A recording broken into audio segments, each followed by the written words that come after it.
What's up, YouTube? So today's my birthday and I'm going to be kind of alluding to what I plan to get up to today. And you're probably wondering why I've got bottles of cologne in front of me, but this episode is a little bit of a get to know me kind of episode. It's less about photography, videography, but kind of just the other things that I'm into, the other interests that I have. And if you're a male watching this channel and you're into smelling good or into looking into getting colognes, then this might help you. And I'm just going to go through each of these ones and why I got them and what they smell like.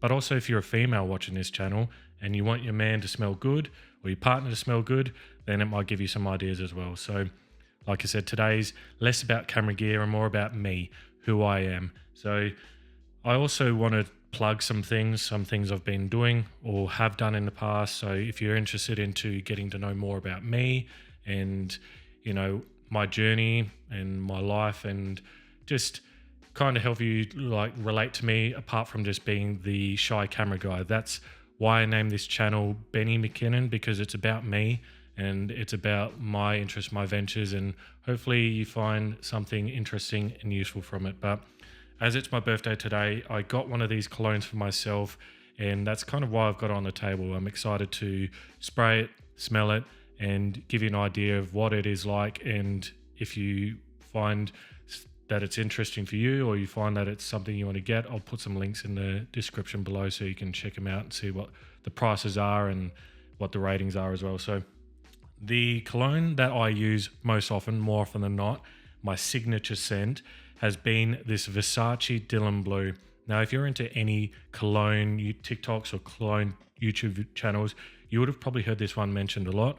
Fortunately, I've not smelled anyone else wearing this. This is my most complimented cologne to date, probably because it's the one I've worn the most. But what I'm going to do is I'm going to spray each of these colognes on my wrist and give you a little bit of a description as to what it smells like. And that might help you in deciding if it's something you want to pick up. Don't stress though, don't worry, this channel is not going to become a cologne channel. I don't think this channel is ever going to be simply described by one thing. So I'll branch into more of what I mean by that later. But so this cologne here, Versace Dylan Blue, it's actually quite affordable. So it's probably the only reason I checked it out in the first place. I was at Chemist Warehouse here in Adelaide and I was asking someone from the counter, this is about 2 years ago, what cologne they think is a good one for a man to get. What one do they think is mass appealing? Because we all want to smell good in a way that appeals to most, not just some niche fragrance. But anyway, long story short, the person said Dylan Blue by Versace. And this one was on special at the time. So a bottle this size of 100 ml is generally around, I think it's about $120 AUD on average. Could have got that wrong, but it just depends on where you go. And if you're shopping at Chemist Warehouse, you tend to pick up some bargains. Even Priceline here in Australia has some great specials. So I know what this smells like because, like I said, it's my signature scent. But that's the bottle there. It's a deep, rich blue. I don't know if what I'm recording is really showing what this bottle is, but it's a deep, rich blue, and it's got the yellow kind of, you know, the badge and the atomizer. So this one is more of a blue fragrance, hence the blue bottle. And the three colognes I've got here are known as blue fragrances. And blue fragrances are known to be colognes or fragrances that you can wear all year round because they are more balanced and they have a bit of a shower gel kind of smell. So that means that they can be worn in spring, they can be worn in winter, summer, autumn, whatever kind of season you like. They tend to be less spicy and aromatic than others, but it is dependent on who you go with. But I am not the most experienced when it comes to colognes. I've only just started really garnering an interest in them. I think as I've reached my mid-30s, I've just started to figure out there's going to be things in my life that come and go, but you know, this interest in colognes, it might be one of those things that I carry with me for the rest of my life. Because the reason I started looking into wanting to get colognes is some of my fondest memories are attached to a smell. And I might be rambling here. I don't care. This episode's for me. This is my birthday episode. So growing up, my dad used to wear this cologne that stuck with me. And whenever I smell it or something similar, I'm like, that smells like Dad used to smell. My dad's still alive. no one's stressed, but it's a fond memory of mine to smell something that brings me back to my childhood. So that was a long-winded way of saying why I've been getting into colognes more. Like I said, I've reached my mid-30s, and it was either going to be getting heavily into lawn or getting heavily into cologne. So right now it's cologne. So I'm going to spray this on my wrist. Just a couple of sprays, give it a bit of a breather. But yeah, this one, I love this smell. This smell, like I said, it's got that shower gel kind of smell. So you're fresh out of the shower, but it's very masculine. And it probably smells like the best Lynx deodorant you could ever get. And it's hard for me to distinguish notes right now, especially upon spraying, but all I know is it smells masculine, it smells clean, it smells fresh. There's a little bit of sweetness to it, a little bit of musk and incense. So this one just seems so balanced and so well made. And I find that this particular fragrance, Versace Dylan Blue, it smells great on the opening and it smells great in the dry down too. So how it smells right now is appealing. So you could be fresh out of the shower, spray it on, whoever's in the house or whoever's around you in the next 15 or so minutes are going to be, oh, you smell really good. And then as it dries down, it's still projecting. They're still quite strong in how it reaches around the people around you. I think it's called sillage. I'm still getting to know the terms, but people will be able to pick it up hours later. So on my skin, in my experience, this Versace Dylan Blue lasts about, to my nose, an hour and a half. But then I think I've become nose blind to it just in the regions I spray, which is beyond the ear or just under the ear, on the front and on the back. So I think it's quite common for people to get nose blind to particular scents by that period. But from what I have gathered, that people still pick it up to 4 to 6 hours later. But that's on my skin. It depends on your skin. If you are considering getting it, it may last longer. It's just we've got different microbiome and biochemistries on our skin, and so it's going to last differently for your specific skin smell originally. That sentence didn't make sense, but whatever. The next one that I got and was hoping would become my signature scent, I got this one from Chemist Warehouse in Adelaide as well. I was looking to get a clone or a quality copy of a cologne called Creed Aventus. And if you're a man and if you're into colognes, you would have heard of this one. This one's one of the most popular colognes known to men in the last few years. I think it was released in 2017. I probably got the date wrong, but I was looking to get one that smelled like Creed Aventus. So did my research, was looking on TikTok, was looking on YouTube, and people were pointing to a Marf Club de Nuit Intense Man. So I went to Chemist Warehouse with the intention of getting it. Now, if you've watched any cologne videos, you would have seen that particular fragrance by Marf, the Club de Nuit Intense Man, has a bit of a strong lemony opening, one that's almost off-putting. And as soon as it dries down, it becomes more appealing and more like the Creed Aventus fragrance. So I went in, I was tossing up between the Mont Blanc Explorer, which is another Creed Aventus copy, but a bit more pricey. It's a bit more mid-range. And I smelt both of them, and they just weren't very appealing. When you start off with something like Versace Dylan Blue, which is, in my opinion, it's got a distinct smell. And I just didn't find that those two were really appealing to me in my nose. And what I've determined is what I want my signature scent to smell like. So I smelled them and I was like, oh no, I'm not really feeling those two. I didn't really feel like I wanted to spend the money, because you wonder why I've got 3 fragrances here. Why not just have one? Like anything, like camera gear, like anything we get into, you tend to kind of build a collection. And when I go to gym in the morning, I want to have a specific smell, a strong masculine smell.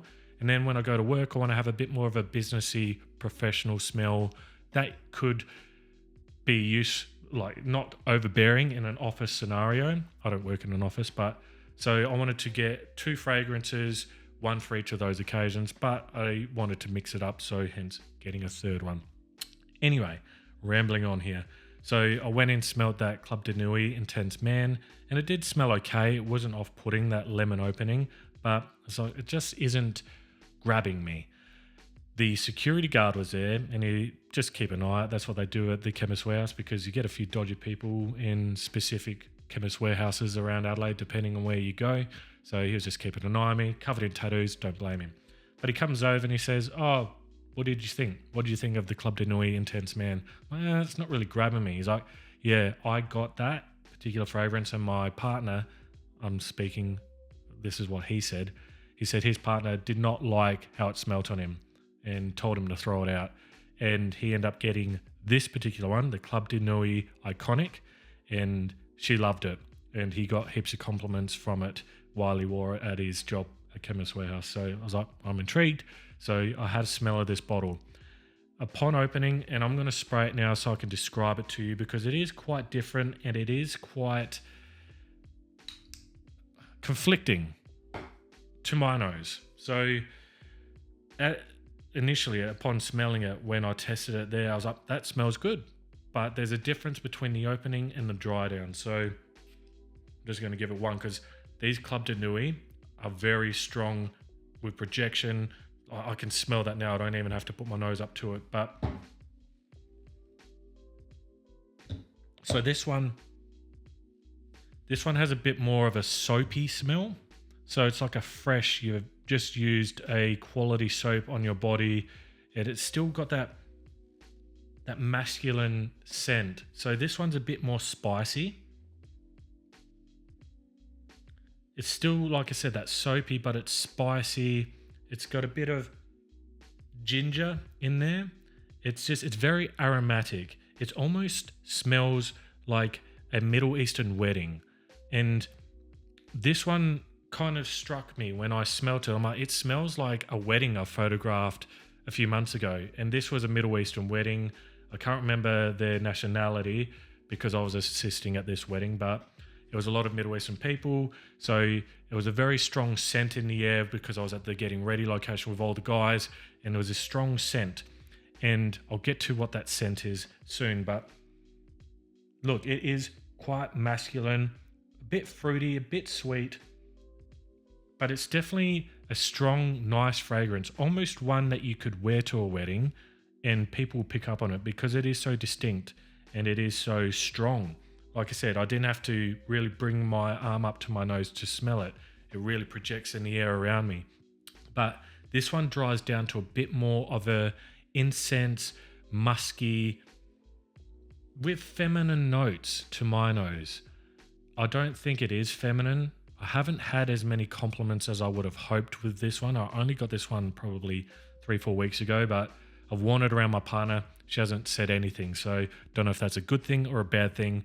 She probably wouldn't say that I smell bad unless I genuinely smelled bad, but maybe it's just not appealing to her nose. But silence doesn't determine that it's not a good fragrance. But this particular fragrance is a copy of another, and the copy, what they tried to emulate through this fragrance is Bleu de Chanel. And Bleu de Chanel is a very expensive, very popular fragrance that I have not smelt personally. I've not sprayed any Bleu de Chanel on my arms while I've gone looking for colognes because it's been out of my price range. It's not been something that I've looked to pay for. But like I said, when I was at that wedding, which was full of people that were of money and of great resource, so I think that plenty of those men would have had no issues buying Bleu de Chanel, and they sprayed a lot of it. So like I said, if that can be anything I could go by, I believe that the men of that wedding were wearing Bleu de Chanel, and this does smell quite like it. And this may not be the most impressive review of a cologne because I don't have the two next to each other to compare, but like I said, this isn't going to be a cologne channel. This is just more about me, getting to know me, what I do apart from photography. So this one, although it's not my favorite, it's one that I'm going to wear probably to weddings, probably to business and office scenarios, because I just think that it has a bit more of a professional feel to it as opposed to the youthful Versace Dylan Blue. But again, I'd probably, if I were to just go with how I want to smell, I'd choose this one over this one any day of the week. But if you have smelt Bleu de Chanel and you're interested in looking at getting a more affordable carbon copy of it, one that has pretty strong characteristics that share the same profile of scent with Bleu de Chanel. If you look on Frangitica, I can't remember the name of the website, but I'll put that link in the description below underneath a link to where to purchase this from.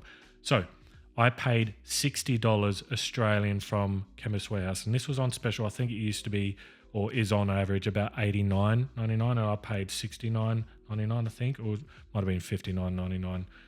Either way, it was a relatively affordable cologne that smells expensive and it lasts for hours. This one, the Amarth Club de Nuit Iconic, lasts longer, in my opinion, than Versace Dylan Blue, but I think it's probably because I don't get nose blind to this one as much as I do to this one, even though I sprayed in the same spots. But I think the ambroxan in this one is the reason why you become a bit more nose blind to it. This is just, I'm kind of regurgitating what I've heard on YouTube and TikTok, but I might link a review of this, a YouTube review, just to give you some more insights and comparisons between Bleu de Chanel and this one. Now, this one I got today, and so far, I've smelt it and I love it. I think it's great. The reason I got this one is because, like I said, this one it caught me at the start, but there's just a dry down that didn't seem as masculine as I had hoped. Again, that's to my nose, that's to my preference, and I'm comparing it to this Dylan Blue here, which I find to be very masculine and almost smells just like my dad did when I was growing up. Even so much so that I showed him and he went out straight away and got a bottle of it. So enough about these two. Moving on to this Club de Nuit Urban Man Elixir. And this is a Muff fragrance as well. So very similar to this iconic one, this is a copy of another brand name fragrance. In fact, it's got a bit of a copy of two fragrances, or at least an opening of one and a dry down of another. So it's going to be pretty hard for me to spray it on my body and smell its uniqueness with, having Dylan Blue on this hand, iconic on this hand. I know I'm rambling here, but I'm having a lot of fun. So Dylan Blue, I'll tell you what, I don't want to do this. If you live in Adelaide, don't get Dylan Blue. I don't want you to smell like me, but if you live anywhere but Adelaide, get Dylan Blue. That stuff is amazing. All right, so what I'm going to do is I'm going to spray it on my forearm here. It's a little bit further down, so hopefully I can pick up its unique scent profile. But just smelling from the atomizer, this one has a bit more of a sweet smell just from the atomizer. And I've already sprayed it on myself. I've already been to gym, but I'm going to give myself another spray and kind of describe it for you. But yeah.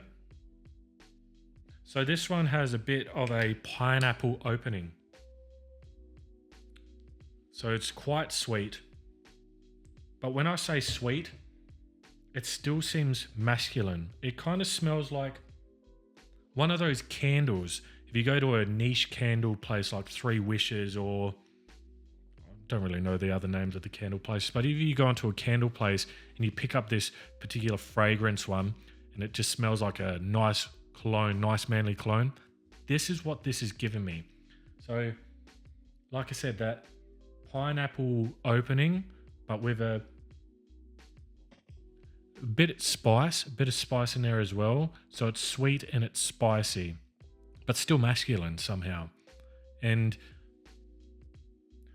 so this one in particular, this is a copy of Dior Sauvage with a bit of Creed Aventus in it. So I think that pineapple opening is a bit of the Creed Aventus, and the spicy notes that are coming through now are a bit of that Dior Sauvage. So there's a bit of pink pepper in it. So what I'm going to do throughout this video, which you've already seen because I've only just decided I'm going to do this, but you've already seen it when I've been doing these two fragrances, I'm going to put the scent profile on the bottom here just so you can see what the scent profile of each of these fragrances are. Probably going to cut this because you've already seen it, but might not. But this one here, as it dries down, it becomes a bit more full-bodied. Still got that sweetness. It's still got that spiciness. So again, I'm only just starting to get into these fragrances. I'm only just starting to be more aware of what options are available and what's popular for men. Now, like I said, Bleu de Chanel, very popular, very expensive. So it's nice to know that I've got a pretty convincing copy of it here on my left, your right. And now I've got a convincing copy of Creed Aventus in the opening and a dry down of Dior Sauvage. Now, Dior Sauvage is Johnny Depp's signature fragrance. It's his brand fragrance, so he promotes that one heavily, and it's very popular for men. And personally, I haven't smelled Dior Sauvage. Again, it's out of my price range. It's something that I didn't bother because I didn't want to smell it, want it, and not be able to afford it. I've had to start tightening on my spending because, I'll kind of allude to as to why, just so you can get to know me a bit more. This, again, is a get to know me kind of episode, to know that I'm more than just a video photo creator. So I have been mindful of the money I'm spending on my particular hobbies. I'm one of those guys that gets into things and I can get carried away. And I spoke about this in my last video. So I just need to be mindful, set budgets, set limits for myself. So the pricing for this one was $59. So that makes me think that I spent only $59 on this one. And that was when I purchased this. I don't know what the price is at time of recording. When I put the link in the show notes, so you can click on it. It'll change depending on when you're actually viewing this video. So I'm going to put the Chemist Warehouse links. If you're from another country like America or England, or wherever you're from, I'm sure you'll be able to find one of these fragrances from your local discount chemist or fragrance place. So this one here is, although it's sweet, although it's spicy, and although it seems quite unique, quite niche, I liked it. And I got a compliment as soon as I went into the gym today. One of my mates was like, "Oh, you smell really good." And this guy is someone who likes fragrances as well, so he has a good nose for it. So I like it. In my opinion, my most favorite is still going to be Versace Dylan Blue. Of all the fragrances I've smelt, even though I've kept away from the really expensive ones, this one remains my top, my number one fragrance, the one that'll be my signature scent for the rest of my life. So much so, I got a 200ml bottle of this recently from Priceline. It was like I said, this one's about $120 just for 100ml. I got a 200ml for about $160. I was like, bargain, pick that up. So that one's going to be my signature scent, the one that I'll wear the most for the rest of my life. So that just goes to show that when you spend on brand names like Versace, you're going to get a good product. But it's nice to know that there's companies out there like Amaf that are doing, like I said, convincing copies. And so if I were to rate these and put them in order, Versace Dylan Blue, a masculine shower gel, fresh type of fragrance that makes you smell youthful, but also is a compliment beast. I've got countless amounts of compliments, not just from the same people, but a lot of people would be like, "What are you wearing?" Even women would be like, "What are you wearing?" Probably to consider what they'll buy their partner or their son or whatever. So Versace Dylan Blue, most complimented and my personal favorite. Second is this Amaf Club de Nuit Urban Man Elixir, Dior Sauvage Creed Aventus Clone. So it's fresh, it's spicy, but still masculine. Like that really nice candle that you've smelt and you don't want to burn because you don't want it to, go away. This one here, the Club de Nuit Iconic, is, like I said, a Bleu de Chanel copy. And it isn't my favorite, but it definitely isn't bad. I have warmed to it. It's not one that I'm going to wear all the time, but I feel like if there were a rating of what is the most professional, this one here. This one here gives me the wealthy CEO in an office environment that you'd smell like, yep, that smells like old money. That's my opinion. Just depends on how you feel on the blue fragrances. Like I said, these three here are all blue fragrances. So Dior Sauvage is known as a blue fragrance just with its scent profile, as is Bleu de Chanel, like I said, with the blur. So that's really it when it comes to these colognes. They excite me. Don't know if they excite you, but if you are in the market and you are looking for colognes and you're looking to smell nice, hopefully this helps. Hopefully this helps show that you don't have to spend the big money on the big brand names. like I just alluded to, you can pick up Versace from a discount chemist for a very good price. And if you're watching anyone that is actually a Cologne YouTube or TikTok channel, they will say that this is value for money and that these two are very convincing copies of what I've just described. So I'm going to move these out of the way now and just go into a bit more about myself and what I've been doing in the lead up to this. So I started a podcast about 3 years ago. It's about 2 years ago now. So it would have been just 2.5 years ago. I started a podcast, and that's what got me into recording myself speak. And I got this Rodecaster Pro II to do that. And the particular podcast I started was on mental health. So I've had quite a interesting journey throughout life when it comes to mental health, and it's really shaped who I am and how I approach life. And it's given me confidence to start this YouTube channel. It's what really started me on a journey of feeling confident, hearing myself speak, putting myself out there, being vulnerable, being authentic. That's why when you watch my YouTube videos, you probably think, oh, this guy's a bit this, bit that. Maybe I'm not as engaging and streamlined as other YouTubers, but what I've learned in life is I just want to be authentic, because that way I can sustain what I'm doing. Whatever it is I'm doing, I just want to be real. I just want to be who I am, because I can show up as that more consistently than I can if I was just putting on a facade or putting on a mask. And it's not to say that I'm going around to everyone talking about colognes or camera gear. There is a bit of an energy that I've got to invoke into this channel, and it's easy to do when I'm talking about my interests. So that's what I want to do. That's what this channel is about. It's just injecting myself into it, injecting my interests, injecting who I am, because my favorite YouTube channels are of those who are who they are. They're just showing themselves, showing their lives. I can really invest in that because it's relatable in one way or another, because I'm seeing who that person is. And that's what's really taking off lately, is authenticity. It's not about just putting on a facade, putting on a mask and hoping that people like you because, you know, you're putting on a different version of yourself. That's not what I wanted to do.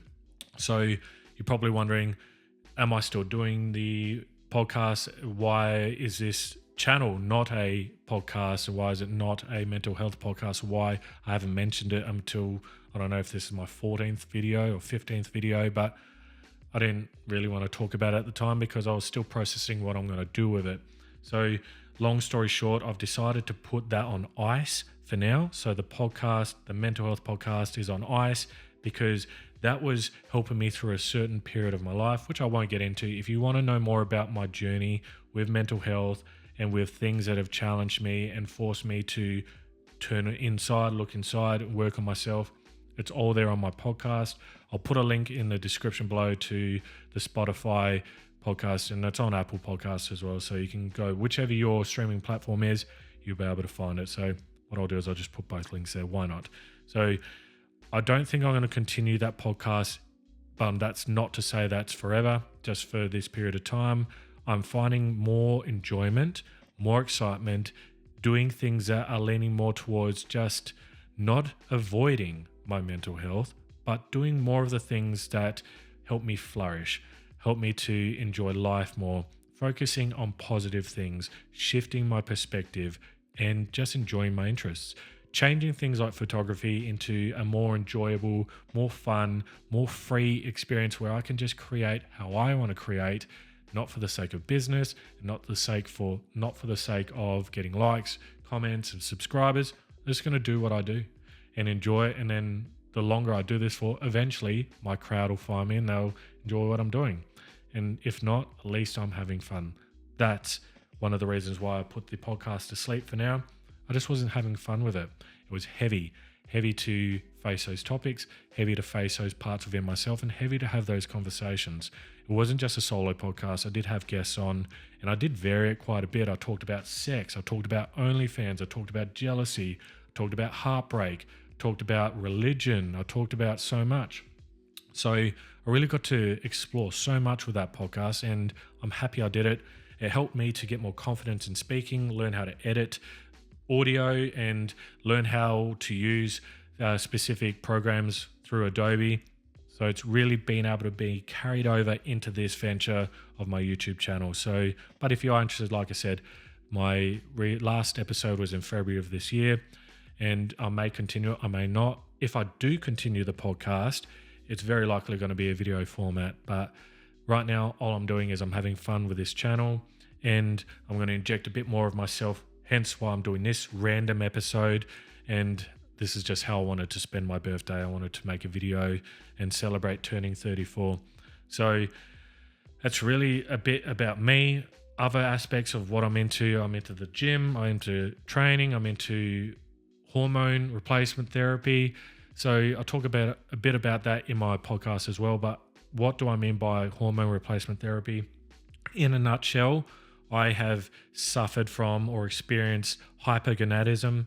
And if you're a man watching this and you're curious what that means, I was experiencing low testosterone symptoms.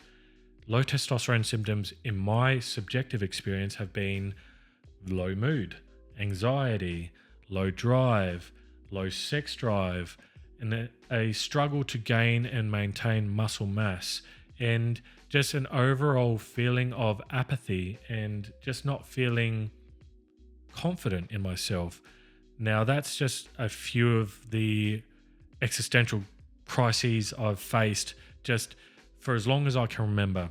I always remember growing up that I struggled to grow facial hair, so the masculinization of testosterone wasn't evident on me up until the age of 27.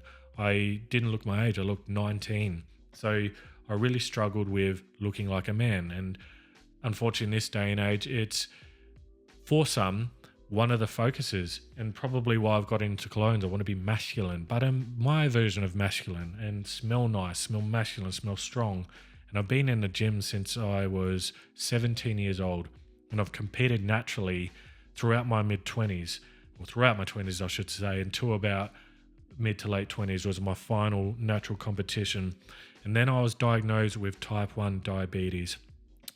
This, again, probably seems like rambling, but I'm trying to cram a lot of my experiences into a small, already 32-minute video. And this video is not done yet. There's more to it, more to my birthday and what I'm going to get up to. So yes, at the age of 27, 28, I was diagnosed with type 1 diabetes. So it answered a lot, but it was also a very quick onset of something I didn't expect, something that wasn't in my immediate family. And it kind of derailed my journey of bodybuilding and what was I going to do. I wasn't a very successful competitive bodybuilder. I just did it because I'm one of those people that gets interest and get, very invested in those interests, looking at these clones and looking at my camera gear, something I need to rein in, something I need to manage to allow it to not get the better of me and cause me to become in debt or too invested in something. I feel like I'm rambling so much today. Probably going to leave it in, probably not going to cut any of it. So sorry if you don't like it. This is me. You're meeting the real Ben.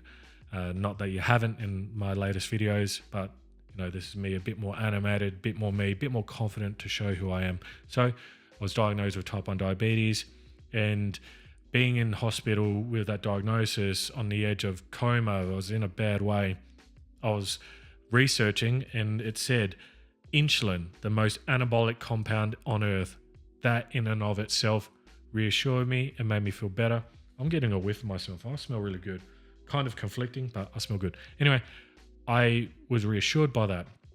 So I started gaining weight and I started feeling better on insulin. It helped me manage my weight gain because I had control over my carb metabolism, and I was able to eat more, inject more, grow more. Obviously had a catch with insulin, being that it is a storage hormone, it is anabolic. Every little bit of fat I was eating was also accumulating fat. So that was a bit of a journey, but there were still remaining symptoms of the ones I just alluded to. And if you're a male and if you experience any of these symptoms, you could go to a GP and they would just say, oh, it sounds like you're depressed, sounds like you're anxious, which you are. You need an antidepressant and that will fix a majority of your problems. I went on antidepressants from the age of 27, I think 28. It was just following my diagnosis of diabetes. I knew that I needed to deal with up here from various experiences of my upbringing and just having that predisposition to anxiety and depression. it changed my life being on an antidepressant in a lot of positive ways, improved my baseline. But then the side effects came about. It was numbing sexually, it was numbing emotionally. So I felt like my baseline was better, but that was all I was experiencing was a baseline.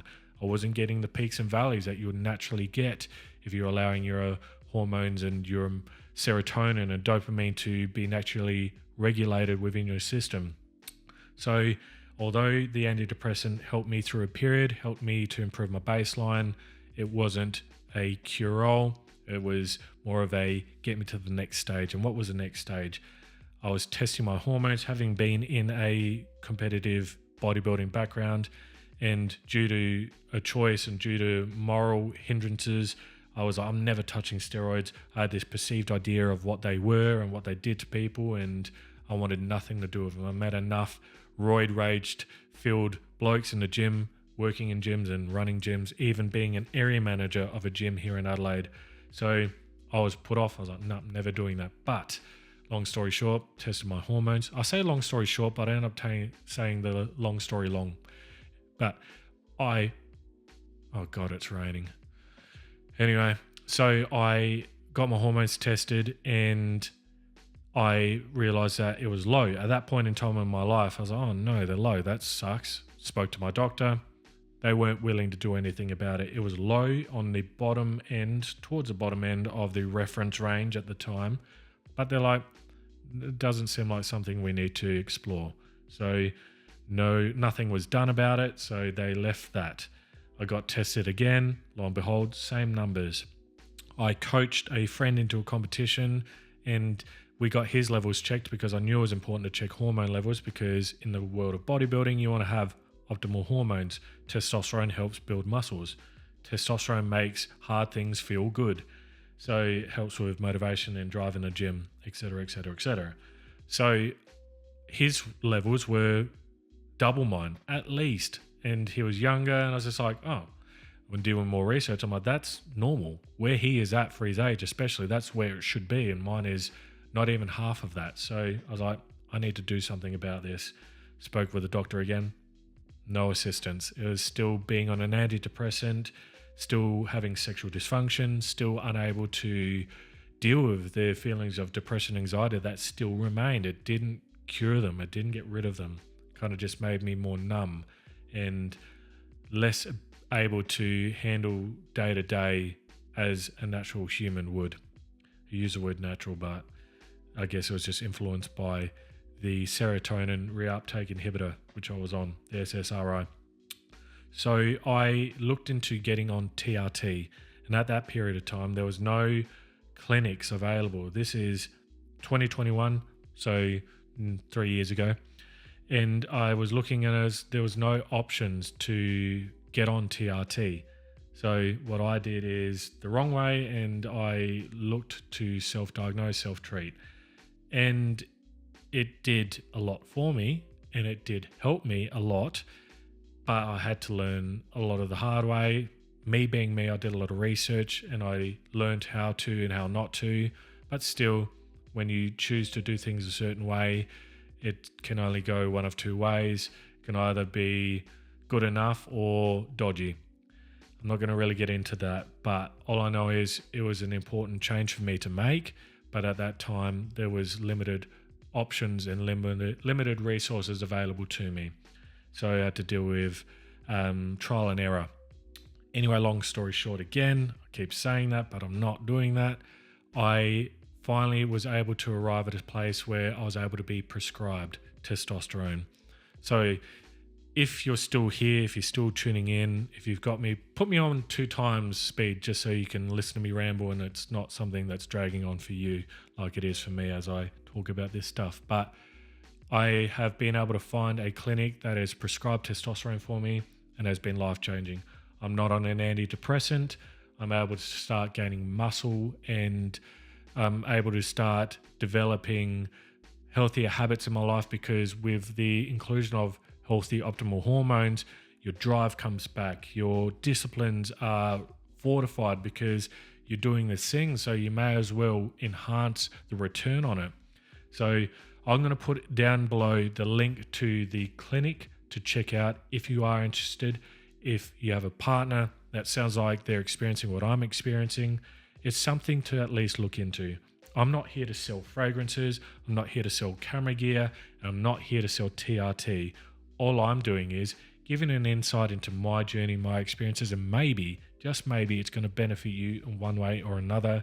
Maybe you've figured out a clone you want to try, maybe you've figured out a camera you want to get, and you've probably also figured out there's a area of your health that needs addressing. Unfortunately, in this day and age, as of recording in 2024, there are clinics in Australia that can treat men's hormones. For ages, it's been so available to women to have their hormones treated, whether it's birth control pills, which is estrogen in a pill, or it's HRT when you reach the age of menopause. But for men, it's been a lot more challenging, and I hope that eventually it changes, that you can have a discussion with a GP and be able to be, with education, prescribed the right treatment rather than just being put on an antidepressant, which is a bridge to get you to the next spot to then venture out into a better way of doing things. So, like I said, I'm going to put down in the show notes the clinic. The name of the clinic is Primal Zone here in Australia, and it's run by a fantastic team of great hormone optimizing specialists. They're very educated, very, very knowledgeable. So the name of the guy that I recommend you check out. I feel like the description below is going to be full of random show notes, random links, but Dave Lee is their hormone consultant and he's very knowledgeable, so I recommend you look into it. So all I want this channel to be is a resource for people to find enjoyment, to find something that they can improve their journey, improve their life, improve their photography experience. That's all I want this to be, and that's all I hope you get out of it, is you get some resources to investigate, look into if they're going to suit you. So hopefully this first portion, this first 40 or so minutes, obviously I'm going to cut it in post, but hopefully you found something. Hopefully you've gotten to know a bit more about me. And why I mentioned the rain earlier is because I plan on going hiking.